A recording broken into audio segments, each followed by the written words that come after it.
is a protest action. It's not a strike action at this point in time. So we are focusing on getting a lot of the public servants out, because we do realize that the 22nd is a date to make a point. And we want to send a strong message to government that we are not going to be taken for granted anymore.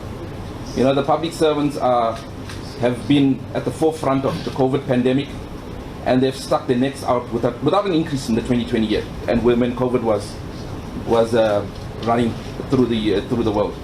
And we're saying enough is enough, and we want to, I mean, the public servants haven't had an above inflation increase for the last 2 years. This is going to be the third year. Our consolidated demand also included the baseline adjustment to the housing allowance to all public servants, regardless of whether they own or do not have a bonded house, to 2.5 thousand rand or 2,500 rand. Bursary schemes for the children of public servants who are currently excluded because they are considered to be too rich to get NFSAS, but their parents are too poor to afford tuition fees and living expenses.